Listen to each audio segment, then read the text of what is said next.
Alors sur quoi se base Dimitri Peskov? On parle beaucoup depuis le week-end dernier. Samir Al-Gadir, bonjour, vous allez nous aider aussi à y voir plus clair, du piratage du téléphone de l'ancienne première ministre Liz Truss par le Kremlin alors qu'elle était ministre des Affaires étrangères. C'est le Daily Mail qui révélait l'affaire. Aujourd'hui, ça va plus loin.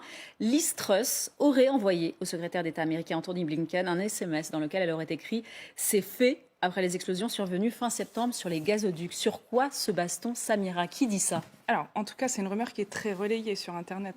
On a regardé là ces dernières heures. Tout part d'un tweet d'un internaute, Kim.com. Il se définit lui-même comme un combattant pour la liberté et il compte quand même près d'1 million d'abonnés sur Twitter. Donc, c'est pas n'importe qui. D'après lui, les Russes accusent le Royaume-Uni d'être derrière l'explosion de Nord Stream.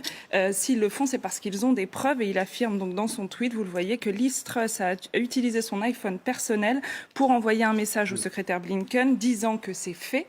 Donc c'est ce qu'elle aurait dit, 1 minute après l'explosion du pipeline et avant que quiconque ne le sache. Pour l'instant, du côté des autorités russes, on n'a pas plus de détails là-dessus.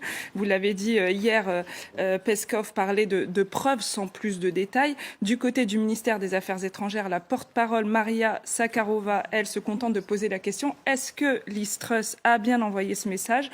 On n'a pas aujourd'hui de preuves, pas de capture d'écran de ce fameux message. En revanche, vous l'avez dit, ce qu'on sait, c'est que le portable de Liz Truss aurait été piraté. En tout cas, c'est ce qu'affirme effectivement la presse britannique. Ça se serait passé au moment où elle était ministre des Affaires étrangères, en campagne pour Downing Street. On parle de messages téléchargés sur 1 an, y compris des messages compromettant entre elle et d'autres ministres internationaux des Affaires étrangères sur la guerre en Ukraine, notamment sur les livraisons d'armes, mais pas de preuve, encore une fois, aujourd'hui, de capture d'écran sur ce fameux message entre Liz Truss et le secrétaire d'État Blinken. Alors vous avez travaillé, bien évidemment, et il y a des doutes quand même, on peut douter.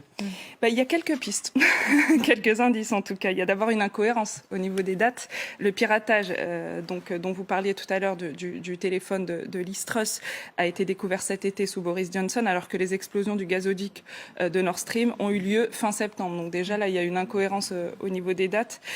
L'autre élément à prendre en compte, c'est la source même de cette information. Et là, je vous propose de nous attarder un petit peu sur cet internaute Kim.com,